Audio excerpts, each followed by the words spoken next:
All right, welcome everyone to Chatting with the Chancellor. My name is Angad Sidhu, and I'm the Student Government President here at IU Northwest. Chatting with the Chancellor is an event that we have traditionally throughout previous years, where in other formats such as Coffee with the Chancellor or Pizza with the Chancellor, of course, with the current climate, we still wanted to keep that tradition alive.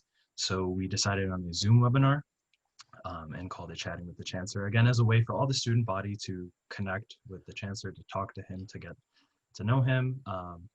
And this video is being recorded and will be available via IUN social sites following this event. So if you have to leave early for a class or if you are arriving a bit late, no worries about that. You can catch all the questions later. So before we begin, I want to bring up or talk about a little bit of Chancellor's background. So out of his very impressive and extensive list of accomplishments, I've narrowed down a few which I wanted to talk about. So Okay. after receiving a master's in labor and employment relations, followed by a JD from Seton Hall Law School, he worked in Jersey City School District, working on urban education reforms.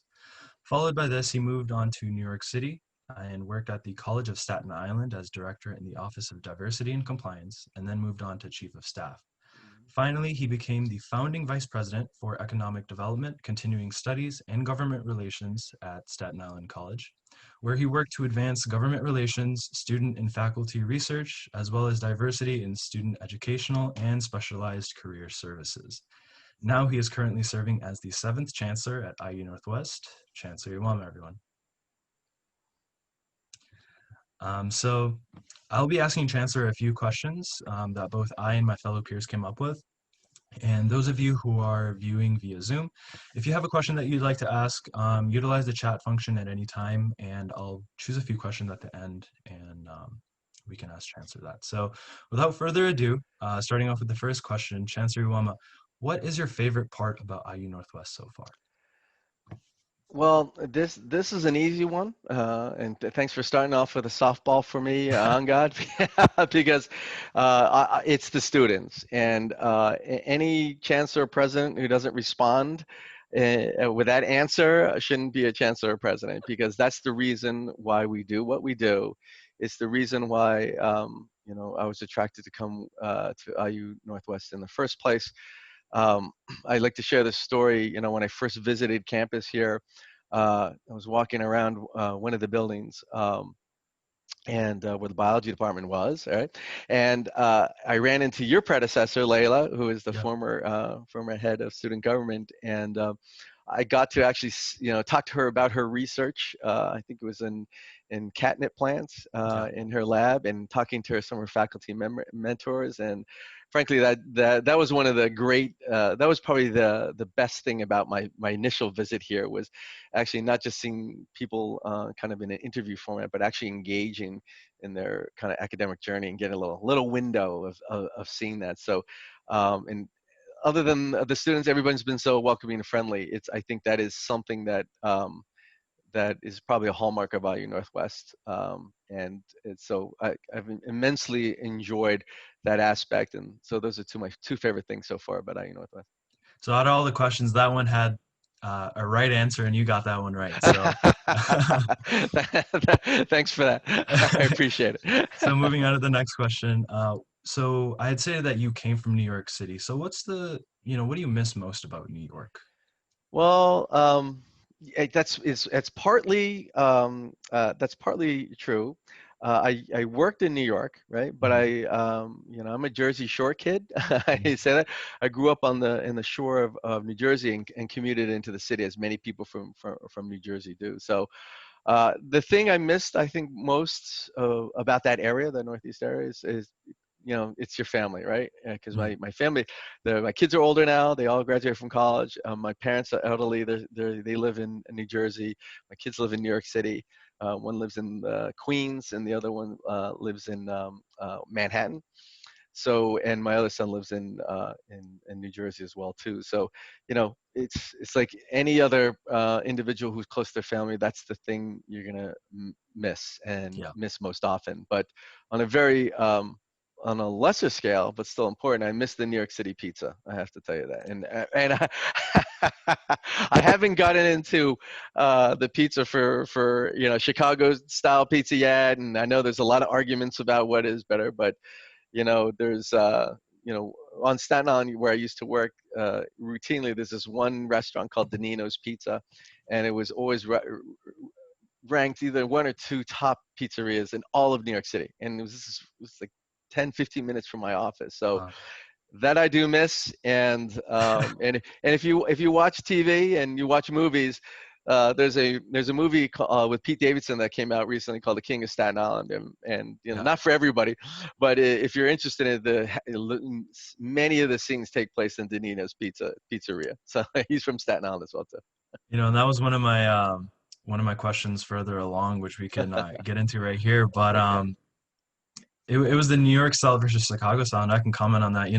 I feel please. like New York style has its own place, but Chicago style, it's comforting, especially for the cold winter months that you are now going to be experiencing with all of us. So hopefully that's enough to kind of switch your opinion on Yeah, which is growing better. up with that thin crust New York City pizza, it's tough to make. And something about, I have to say this, and the owner of Danino's will talk about this at Pizzeria. He says Mhm. something about the New York City water makes the pizza, as well the dough in the pizza, as well as like things like bagels, Oh, really? so uniquely tasty. And we don't know what that exactly is. So there's something unique about it, but I'm open to trying new things as well too. So I'm looking Yeah, forward to it. hopefully we can Let's do it. yeah, Okay. we can get you some good Chicago style pizza. So, going into my next point, what is your favorite food? So this is going to sound very overly normal, but I love chicken wings. I love buffalo style chicken wings. Yeah. Ever since I was a kid. So no matter where I go, restaurant, diner, anywhere that I eat, if they have them on the menu, I felt compelled to order them. Not the super hot ones like you see on the TV Yeah. shows and stuff like that, where people are Oh challenging gosh. themselves to, those level 9 in terms of the hot meter. None of that. I just like the taste of chicken wings. So. Yeah, I agree with you. I definitely shy away from the spice. I don't enjoy that. But kind of going off of that, Yeah. boneless wings or the No, it bone? has to have a bone. It has to be It on the has to be bone. okay, I'm okay. not a big fan of the boneless wing. I So, agree with you on that one. In terms of your favorite hobbies outside of work, what do you like to do for fun? well, this is a terrible answer.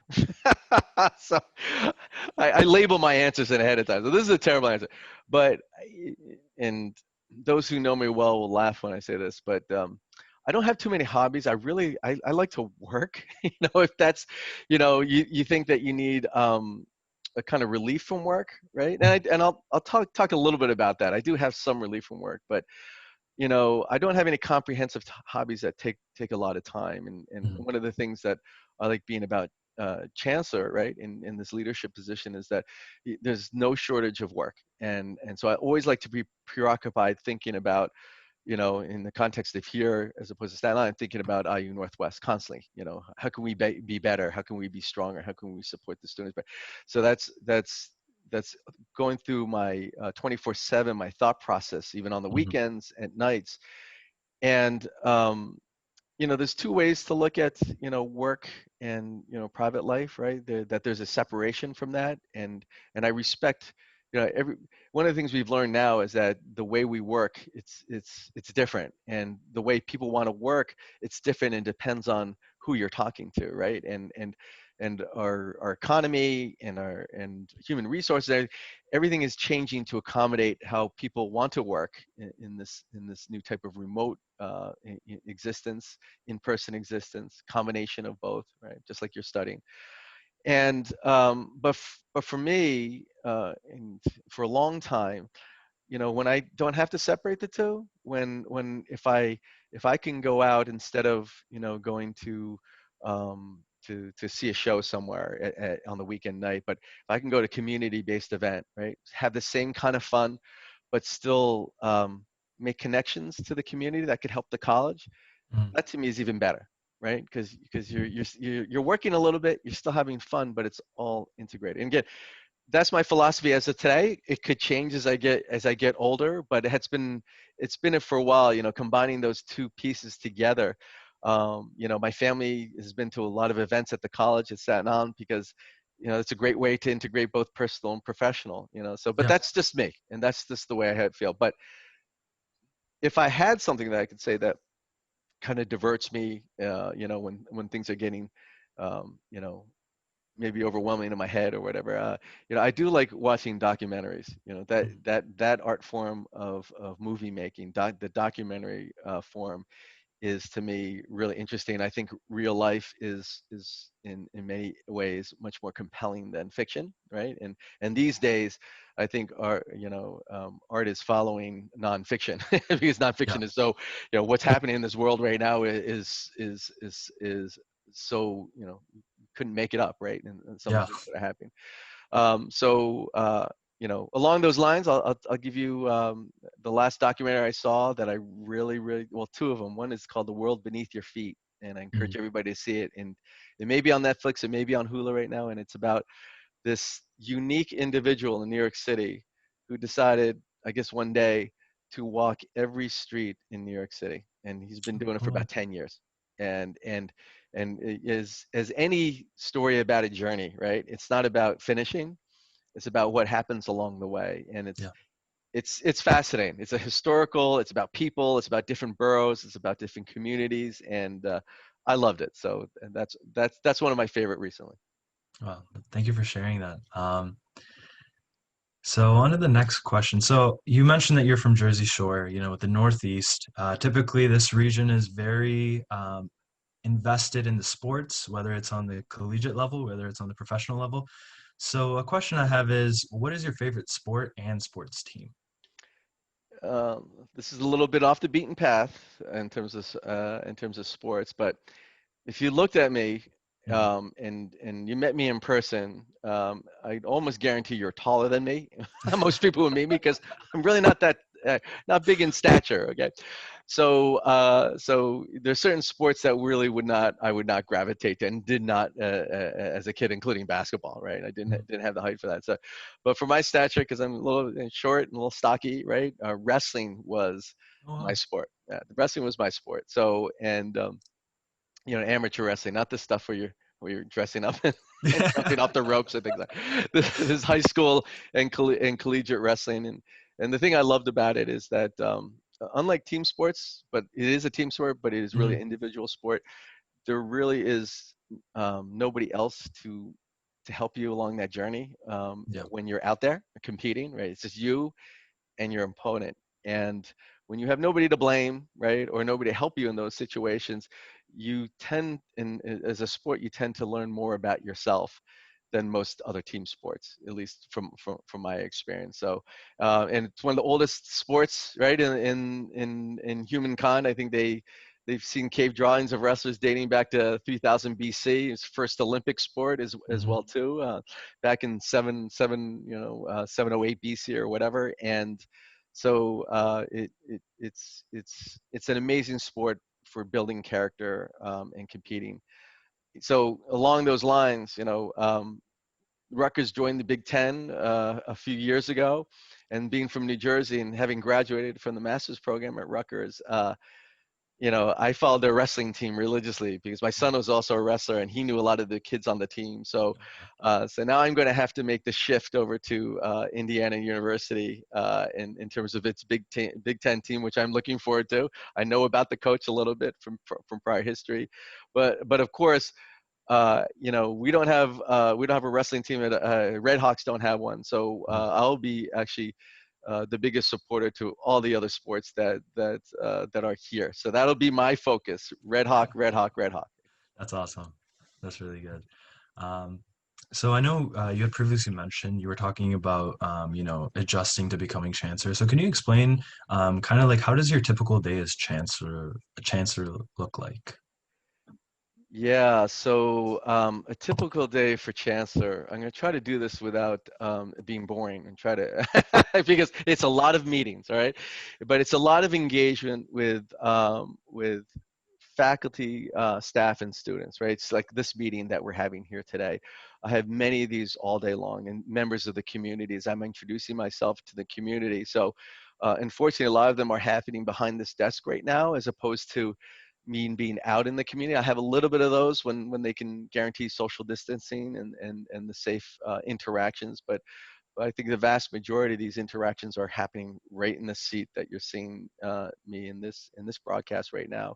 But yeah, so most of my day is either addressing issues of the day, right, and or learning and meeting people, or planning for the future. So those are what typical meetings is going to be one of those categories.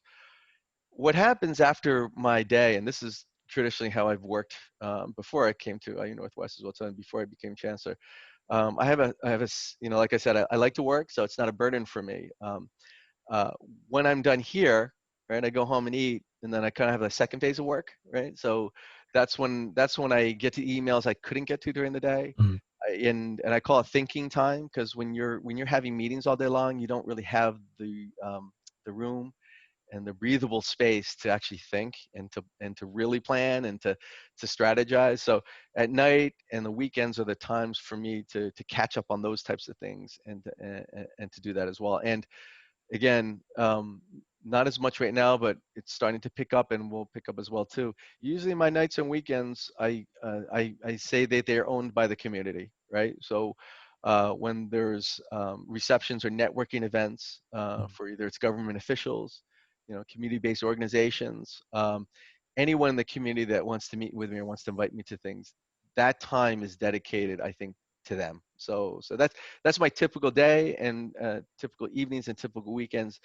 Again, I wish I could portray it more exciting. It is exciting for me, but it may sound a little bit tedious for everyone there. But I have to tell you, I get energy from people, and I get Mhm. energy for interacting with people and sharing stories and sharing vision and things like that. So this is the stuff that keeps getting me up every day and enthusiastic every day. I mean, it really is a great spirit to have, especially with like all of this, the current climate, how you said, like, of course, my meeting level is drastically lower than what you have to go through on a Well, daily you have your basis. you have your own. I know all students have their own. It's just different. It's similar Yeah. but different. So your time is taken up studying, right? Yeah. Potentially working, all these, and things that you're trying to figure out in your personal lives as well too. So, I think I don't say that your life is any less busy or your students are stressful than mine. It's just a different type, right?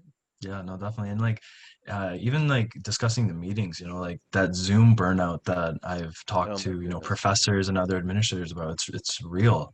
And kind of going into the next question, Yeah. I know you had said that you like to watch documentaries when you get overwhelmed. Do you have any other stress coping strategies as well? Well, let me say this. In terms of, I like the way you phrase that question, right? And what do I mean by that? You're saying, I think you say, what do you do when you're stressed or overwhelmed? You didn't ask me, do you get stressed or overwhelmed, right? And I kind of gave it away a little earlier by talking about, when the stress, but there's this kind of misconception, right? When I think you're in a leadership position that by the time you get to this leadership position, you should be able to handle everything without stress. I mean, that's the kind of um, romanticized or fictional version of what we have as leaders, right? Yeah. But as a leader, you're dealing with a lot of very difficult major issues, and um, I don't care who it is, whether it's the CEO of a company, head of a university, head of anything. We all deal with stress, and the outcome of that feeling and those feelings that come along with stress and be overwhelmed, it hasn't changed since I was a student, frankly, and I had a paper due or I had multiple obligations. So, stress is the same no matter. So, I think it's important me to, and that's why I love this question, is to recognize that I also deal with this as well too, as chancellor, and so our students, our faculty and staff understand that I'm coming from the same place they are, right? And you can still be, one of the things we're finding out in this time period, but great leaders knew this even before, is that uh, being human, and expressing your vulnerabilities is a great sign of leadership, right? And so whenever I get in the trap of saying nothing bothers me, I need to be like a rock, and nothing phases me, I think that's unrealistic, and it's not really true, and it gives a false impression Mhm. about the struggles that leaders have, that are aligned with whatever faculty, staff, and students have as well too. So again, I'm not immune from stress. One of the things that I like to do is to I listen to kind of meditative music when it's as I'm working and things like that. It kind of de-stresses me. But one of the other things that helps de-stress me is engaging with people, right? Especially in this remote world, because nothing's worse when feeling stressed and then being alone dealing with that stress. So engaging with having that social interaction with people, it's not ideal remotely, right, online, but it's better than nothing. Yeah. And but the best thing is if you're able to safely engage with something personally, and talk to them. It doesn't have to be talking about whether your stress or the causes of stress, but it's just that human interaction seems to de-escalate those feelings. You know Most stress, right, I think a lot of it comes from fear, and it comes from fear of the unknown, Mhm. right? And unrealistic perceptions of what may happen, right? So we build up these fears in our head about what may happen because we haven't experienced it before. So one of the things as you get older and as you experience more things in life, certain types of stresses start to ease up in your life, because because if you've dealt with a certain situation multiple times now, because I'm 50, I'm in my 50s now, I've dealt with a lot of things.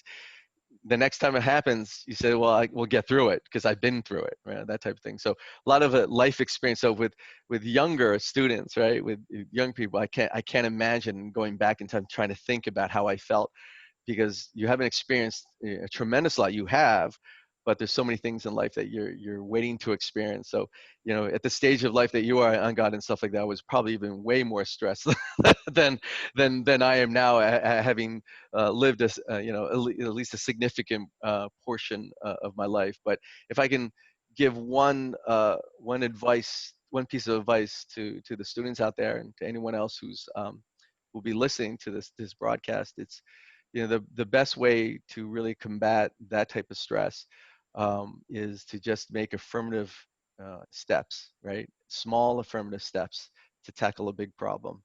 And because the longer you put that off, the bigger the perception of fear and anxiety just start to grow. So you can just take that one little step, pick up the phone, make a phone call, shoot an email or something to start addressing that problem.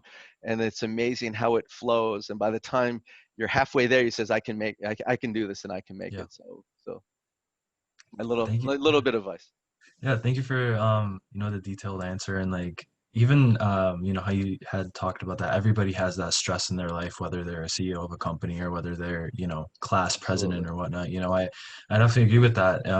Just in my experience working with students, working with faculty, working with administration, like everybody has their own problems, and definitely coping with that stress, coping with how to persevere is a very big important thing. Um, Absolutely. yeah, so thank you for your, kind of personal Great look question. on that question. Um, I know that you had mentioned that, throughout the day, you're communicating with public officials, you're communicating with the community. So what is the key to success when it comes to communicating with, the public? I think part of it is, it's again, and maybe an obvious observation, but I think you have to like that interaction. I think part of you has to like interacting with the public, and it's something that can actually be learned, I think, because reflecting on my own journey, when I was younger, I think I was much different than I am now. I was very shy, very shy.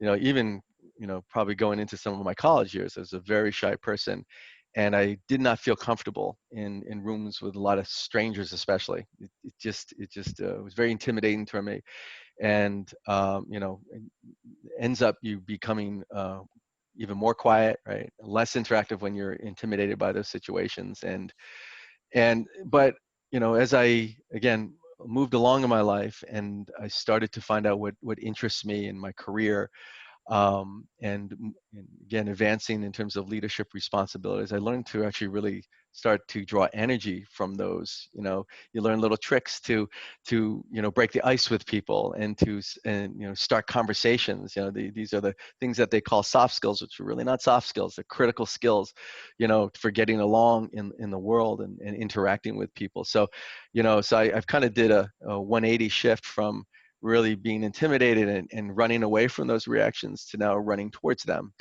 and finding a lot of, like I said, energy from those interactions that carries on into your next day's work. So liking it is one thing, right? And I think developing the skill sets to leverage how you like it. But I think communicating often, right? Sometimes quantity, especially when dealing with the public, is as important as quality. So you have to have quality conversations, but you only have them once in a while. You're not really engaged with the community. You're not really engaged with the public. You're not engaged with faculty, staff, and students. So numbers do mean something. Mhm. And what I've learned is my best conversations is really finding what excites you, the person I'm talking to, whether their vision about themselves or about the organizations they represent, and then me sharing my excitement that's kind of aligned with that, and then the conversations take off. It's like a great conversation with a friend. It's a great conversation with a relative, a great conversation with those.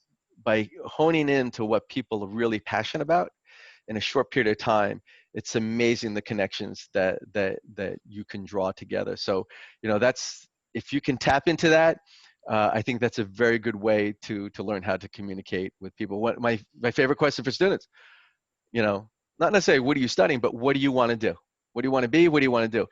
And since that is about their own vision, about who they are, it almost, 100% of the time, an engaged answer will come back for that.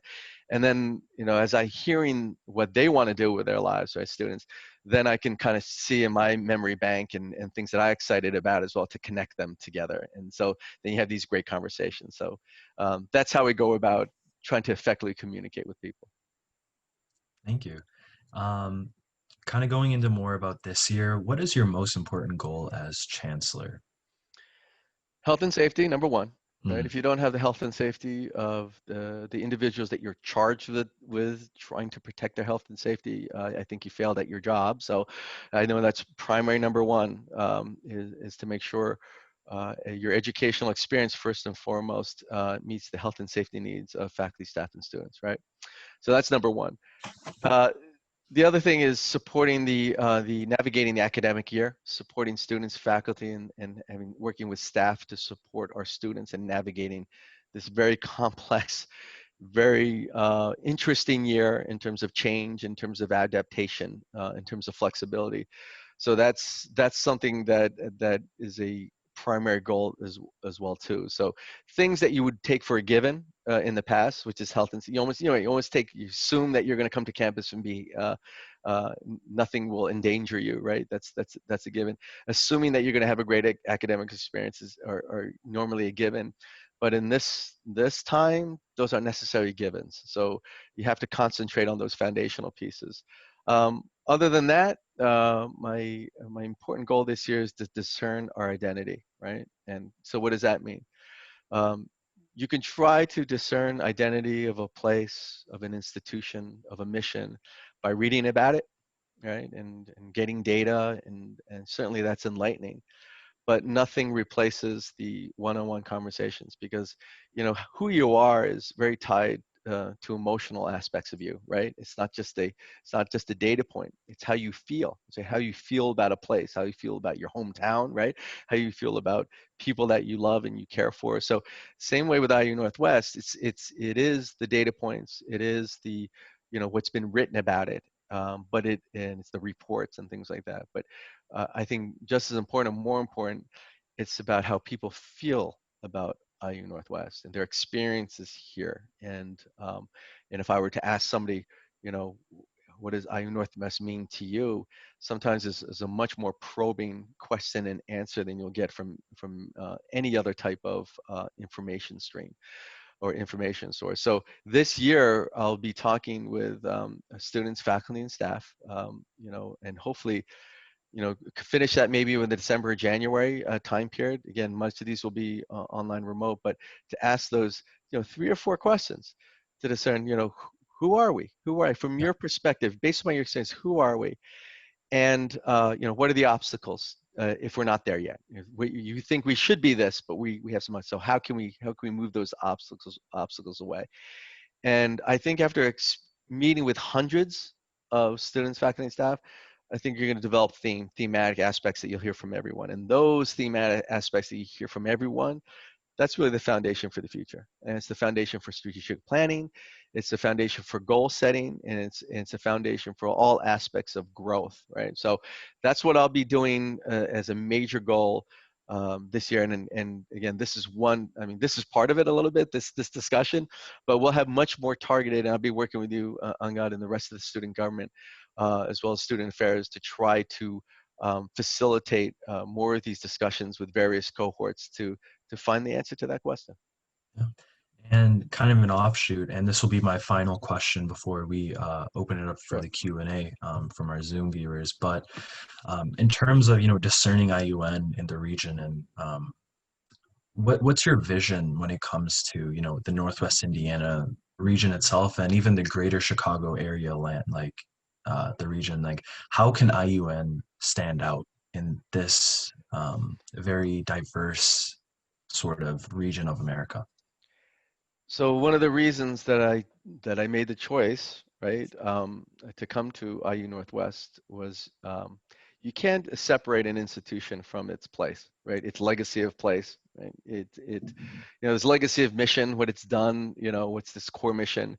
But I think it's impossible also to kind of separate it from the place from which it's developed, and the place from which students attend and faculty and staff live, right? Mm. So place is very important to me. So I think when I came to the Northwest region the first time, and a couple things signaled to me that this is really very similar, surprisingly so, to both Staten Island and New York City, as well as the Jersey Shore.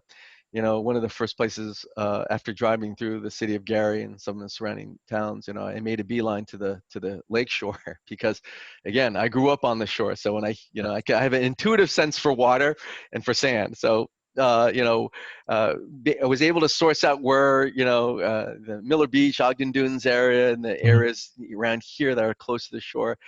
And I remember the first time I came here, standing out on the beach, maybe November or December, and looking across the lake and seeing this, skyline of Chicago, right? And then, it harkened back to me standing on the New Jersey shore, almost the exact same place. It's like diagonal left, right? You saw Chicago. Yeah. And so when you're looking at Manhattan from New Jersey, it's diagonal left. And it's almost like the same type of, so, I felt at home right away. And then the more I learned about what is happening in the North region in terms of economic development, in terms of what the communities want to do, in terms of improving transportation, in terms of building businesses and building economies, around universities, which is critical, right? Not separate from, but incorporating the university mission in terms of regional growth. All that was here, right? All that was here. And so you have everything that I was looking for in a community, and that I probably couldn't find in any other regional campus. And North, you said it, you hit the nail on the head. It's unique, and that uniqueness should only be looked at in a positive way, and is a foundation for growth and integration, especially the role of the Indiana Northwest as an anchor institution, meaning something that really drives our communities, the well-being of our communities. So I'm looking forward to be able to grow that and do more regarding that as well too. Thank you so much. So these were some of the questions that myself and my SGA team members came up with. So looking at the Q&A section, a question that came up is, if you could have gone into any career or field, what would it be and why? Okay, so these are true confession questions. So, well, first of all, so I'm gonna divulge those who are lucky enough to be in here to get a little bit more about me. in terms of, I think I picked the right field. I'm a person that likes to probe arguments and likes to probe discussions and test people on their assumptions. And so, starting out going into the law field was fascinating to me. And the origin of my interest in law was actually based upon, and we may have had this discussion before on Guide about, I was intrigued early on in my life about the civil rights movement and the role attorneys played in the civil rights movement, because, Brown versus Board of Ed was a Supreme Court case. Lawyers argued it, but it's almost the everyday lawyering that went with the civil rights movement was, in terms of how to get people out of jail who've been jailed for civil protests and things like that. So that really fascinated me, that the ability to have that power to help these types of movements. But I did a little bit of civil rights work, but I really kind of gravitated towards educational equity. And that's very early in my life, I viewed law and I practiced law in relation to educational institutions. So I think I pretty much did what really interests me. And if I had to do over again, I probably gravitate to.